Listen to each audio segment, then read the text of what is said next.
Greetings, late deal nerds, and welcome back to the second portion of us talking to Yang. Now, some sort of construction going downstairs from where I live, and I can't stop the forward momentum of progress. So if that hammering happens again, I can't really help you with that. See if I can do something about it, audio in post or something, as they call it. But we're gonna finish talking to Yang. This is gonna be a little mini video to talk to Yang, and then I think I'm going to have a video like this where we talk to different people and learn different things from different folks. And I'll call them, like, you know, talking with so-and-so, piece by piece or whatever. So you can watch them if you want, or skip them if you don't. Okay, where are we right now?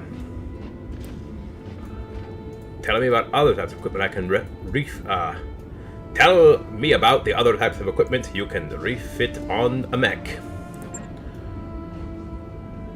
It's a big list, boss. I suggest you check the store in every system we travel to. You never know what to find. Come on, man.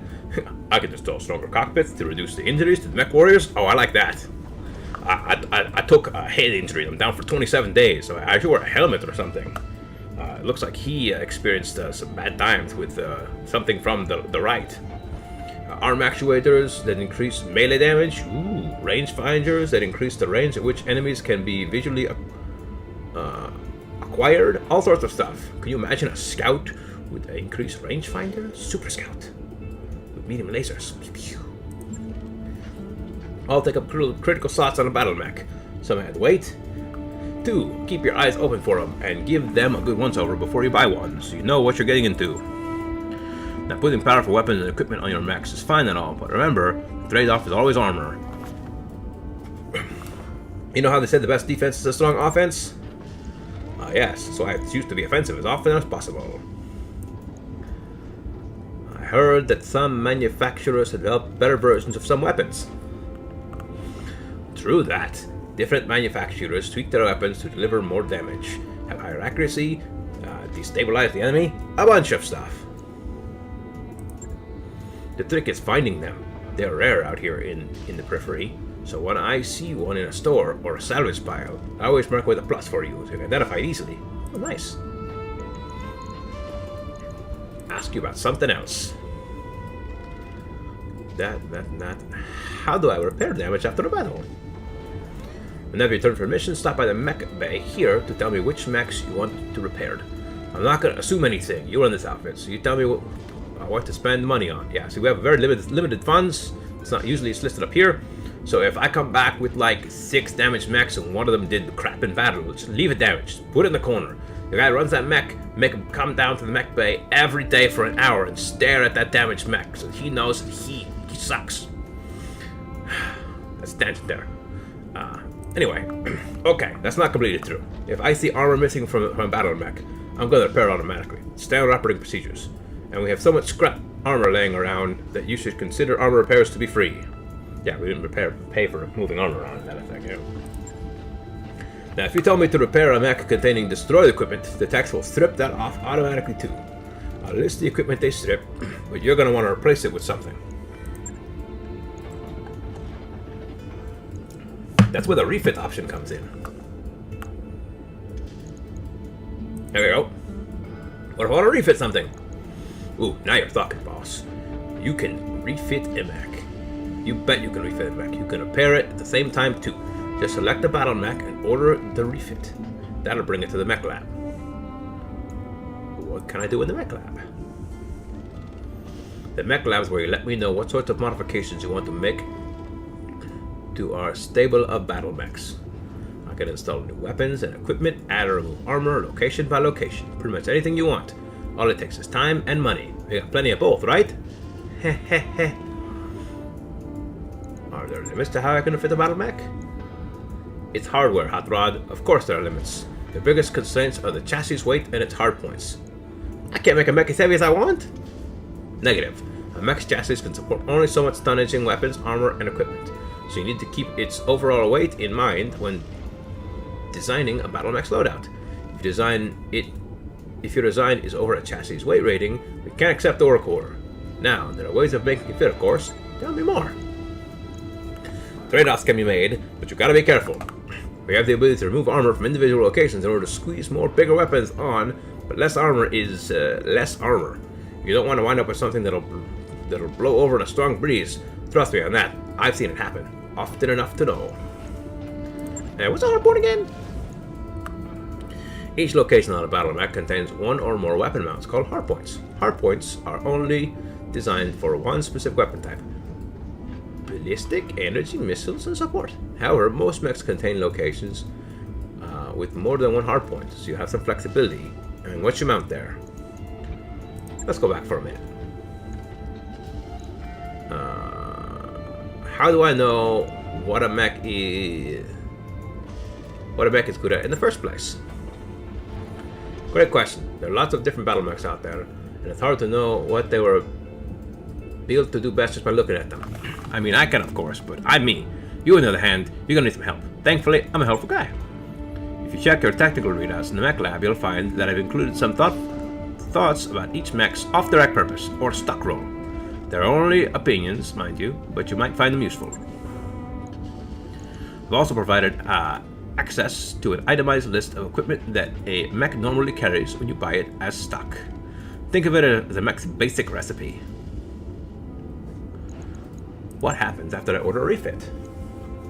Once you confirm your work order, it'll be placed in a queue with other repairs and refits on your timeline. Remember, a mech will be unavailable for combat until its work order is complete, so plan your refits carefully. I suggest queuing them up before you head to the next system to use our travel time efficiently. If you want to change the mech's placement in the work queue, select Manage Task under the timeline to reprioritize or cancel work orders. Alright, what else can we do? How long do refits and repairs normally take? Depends on the mech bay conditions you're working in. A good mech bay with advanced scaffolding and equipment is faster than one you'll find on a standard Leopard. Oh. I display our mech's efficiency in the mech deck points on your travel display under finances and crew morale readouts. The higher the rating, the faster the repairs. So if we want to do lots of switching around, we need a better repair bay. Ask about something else. Okay, ask about this, and about that, and about this.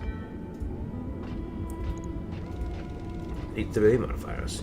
You seem to know way about a battlefield. Any advice you want to give? Sure. The better you lead in combat, the less work I have to do when it's over. Let's talk about heat. Yeah, let's talk about it. I can't emphasize this enough. Watch your heat. Your mech warriors are sitting on walking fusion reactors out there. Using jump jets and firing weapons generates heat. Sometimes lots of it.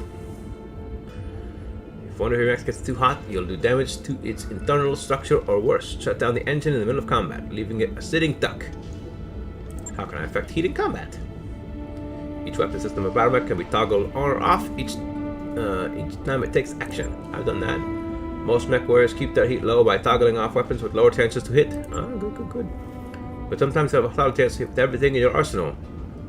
That's when you gotta experiment by toggling a few off to make sure you stay below the red line.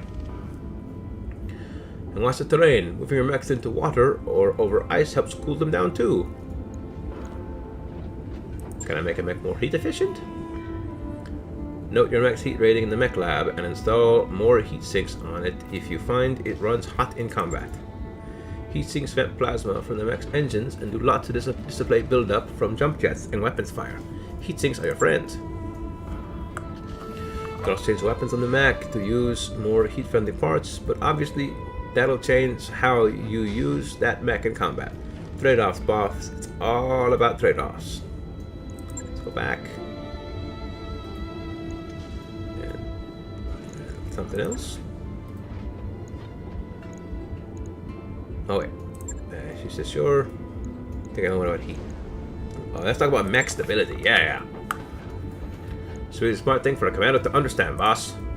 Getting pummeled by weapon fire is a good way for a mech to become destabilized. Walking over rough terrain doesn't help either. Destabilized mechs can't spare in combat and they're vulnerable to falling if hit hard enough while in that state. So when I pummel them with a bunch of missiles, because missiles I think do something like that. Cool. Let's talk about ways to make my battle mech less vulnerable to weapons fire. A few ways I can think of: evasion, cover, and bracing.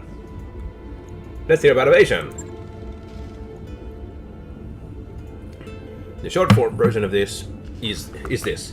The farther a unit goes, the more evasive it becomes. Shooting a moving target is hard, and shooting a fast target is harder. When you order a mech to move in combat, note the number of angled chevrons your command software assigns it.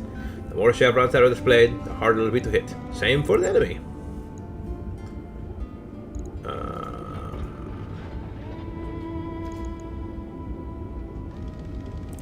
Master taught me to brace, but doesn't make me hard to hit. No, bracing your mech won't make it harder to hit, but it should buffer some of the damage you'll take by half or so.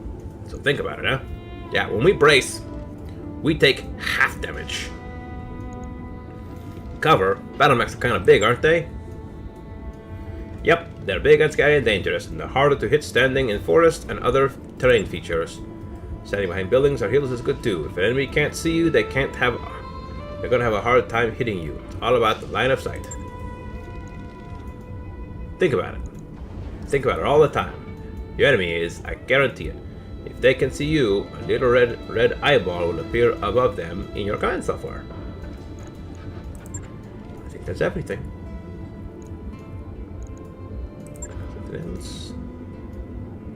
These little gray lines show me what I did and what I didn't do. I appreciate that so much. Otherwise, I'd go back and forth through things and figure things out. Alright, so we have now gone through everything with Yang. Either this is going to be a second video, or if you're lucky, I spliced it all into one video, so you have the end of Yang all in one thing. Join me next time, as I'm going to go over something with someone else. Oh, I guess I can go through his personal stuff too. Yeah, how'd you end up with the crew? That's a long story, boss. Shortest version I can give you. I signed on after I served my term in the Third Succession War, fighting the Capella Confederation. If you want to know more, you can ask whatever you want. Otherwise, let's get back to talking shop. Why did you leave the Capella Confederation? After my tour of duty was up, you mean? I don't know. I was just time for a change. Besides, it wasn't for me anymore. In a way, it never really was. Okay, dude. I learned a lot from my time in service. Got a first-hand view of elitist bullshit that saturates Capella culture, how it rewards highborn idiots at the common people's expense. Speaking as a thoroughly common man, that didn't sit right with me. When my tour was over, I packed up my things and made a beeline for the periphery. Seemed like as good a place as any to find a new beginning.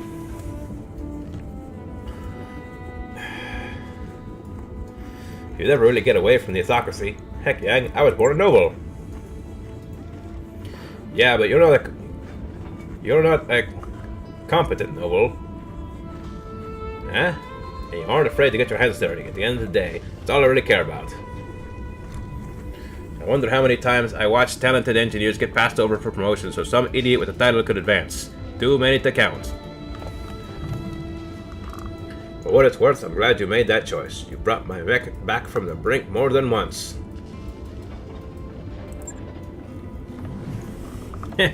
Way more than once, if memory serves. I still appreciate the kind words. And for what it's worth, I'm happy to be here. With this crew, going career military would have been an enormous mistake. In your position, I probably would have done the same. Done with something else.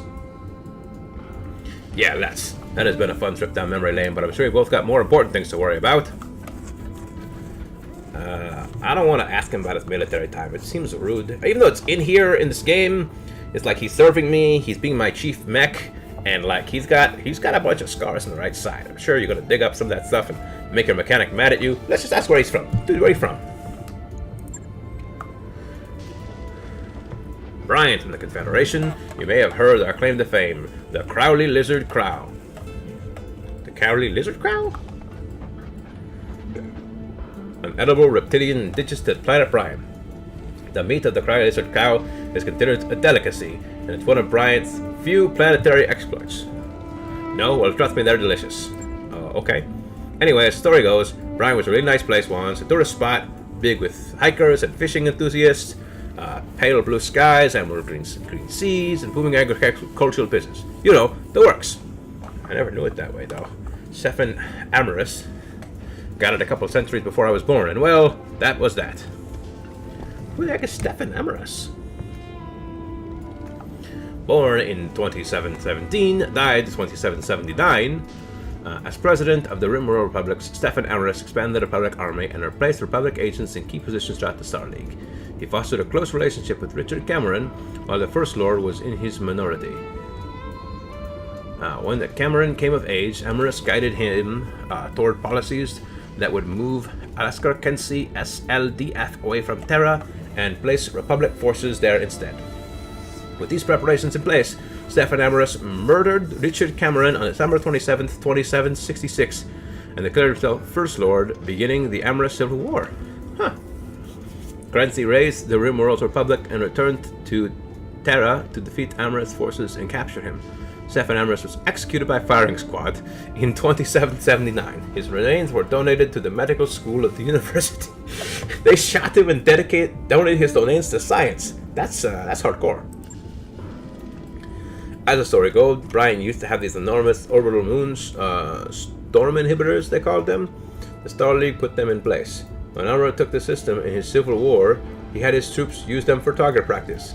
Without those mirrors, Brian returned to his natural state, a miserable ball of wind-blown dirt, actively hostile to human life. Oh, that's rad. By the time I came along, the only place where people could live in relative safety were the planet's poles. Of course, you can't fit a planet's entire population in a handful of cities at its poles. There isn't enough space. No matter how far down you dig or how tall you build. A lot of people, mostly the poor, died in the early days. There's still a lot of overcrowding in Brian's cities even now. That's rough, dude. Alright, that's enough of this guy. Alright. Join me next time as we go over someone else's story. Later, Yang. Talk to you later. Goodbye, everybody.